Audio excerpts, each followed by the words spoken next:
Brought to you by the Atlanta Center for EMDR.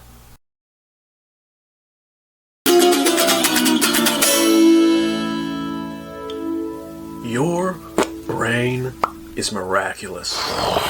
Daily doing the double miracle of not just simulating the objective environment around us, but also a subjective inner world able to experience that environment. But sometimes, our experience is traumatic. Imagine you're a caveman walking around with your friend. You spot a fruit tree with some flowers around it. It hasn't been stripped bare by the monkeys. You go to have a taste without even thinking why the monkeys were avoiding it. Then suddenly, a tiger! Your friend is dead to your legs! Run away, run away! You're safe and alive, but now you feel really, really, really bad. The result? Trauma. But what does that mean for you? Well, a bunch of stimuli in your environment crisscrossed with a bunch of subjective responses inside your head, and by the connection of your experience, the result? Trauma. The psychic residue of the experience. Well, so what? Well, maybe next time you find a fruit tree with a new friend, he'll go and eat his fill, but you get stopped by trauma. Why is trauma so cruel? Well, it's the math of the jungle. If missing out on a meal 9 times means that on the 10th time, you don't get eaten by a tiger? By the primal law of Darwin's gore-slick bloodline banhammer, that trauma's a pretty good tool to hold on to. Missing a few meals is a small price to pay for survival in this harsh environment. Remember, your trauma loves you, and it wants to keep you safe as best it can. So how can your trauma best keep you safe? Well, that's where things get complicated.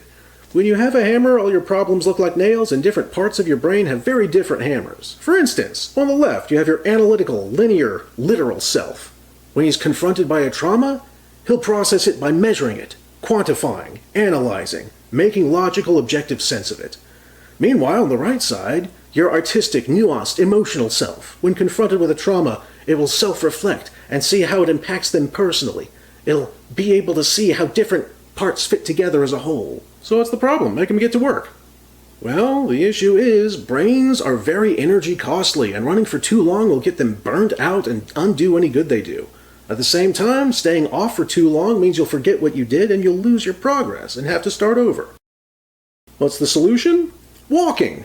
More than exercise. Your feet are loaded with nerve endings so that each step sends a massive bunch of nerve ending impulses into your brain, lighting it up left and right, back and forth at just the right rhythm. Think of it as sort of a lamp swinging from the top of your brain, lighting half of your brain at a time. Not making sense? Try this out. Instead of swinging lamps, imagine them tossing the trauma back and forth, holding it to analyze a moment, and then relaxing without it for a step. Now, one step won't take you very far, but cavemen don't take one step.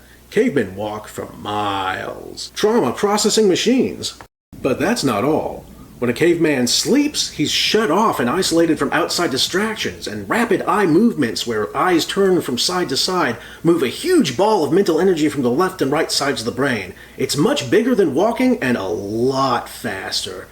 This experience is known as nightmares, the champagne of trauma processing. But that's for another video. Over the years and miles, that trauma gets polished like a river stone and smoothed out into a tool that can help protect you from harm, teamed up with your other learning experiences teaching you what not to do. Look at you, ready to take on the world and thrive, having little cavemen of your own, but also passing on your tools so that your little cavemen can be benefiting from their protection as well. But that was then.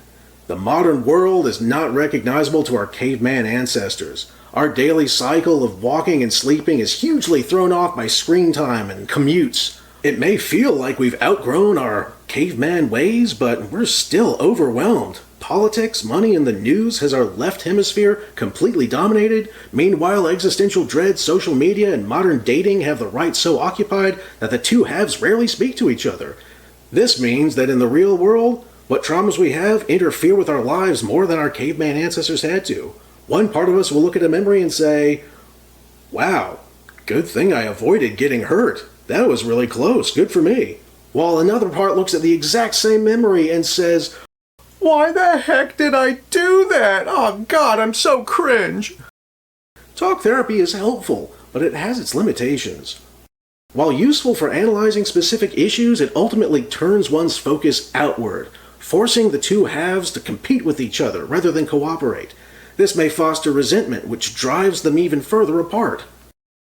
If you're feeling lost and think nothing has worked, maybe it's time to try something new. Eye movement desensitizing and reprocessing. Come down to our convenient Atlanta location, where our friendly and knowledgeable staff will walk you through the process of shutting off all of the distractions and turning down all of the obligations that keep your hemispheres distracted from each other. Then, all you need's the rhythm.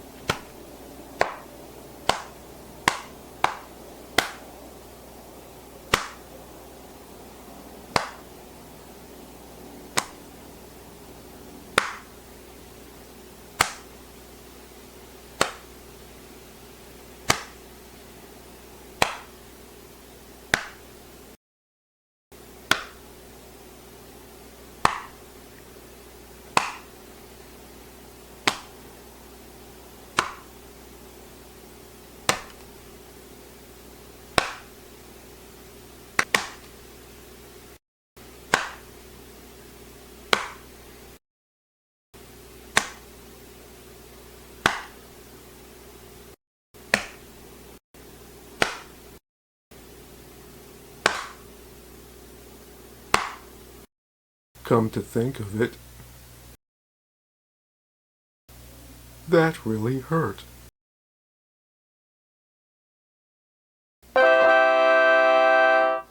EMDR won't magically heal old wounds, but it can make the journey a lot faster and a lot smoother.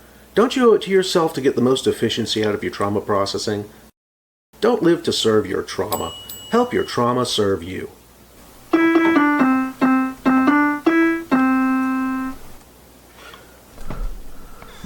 Baxter!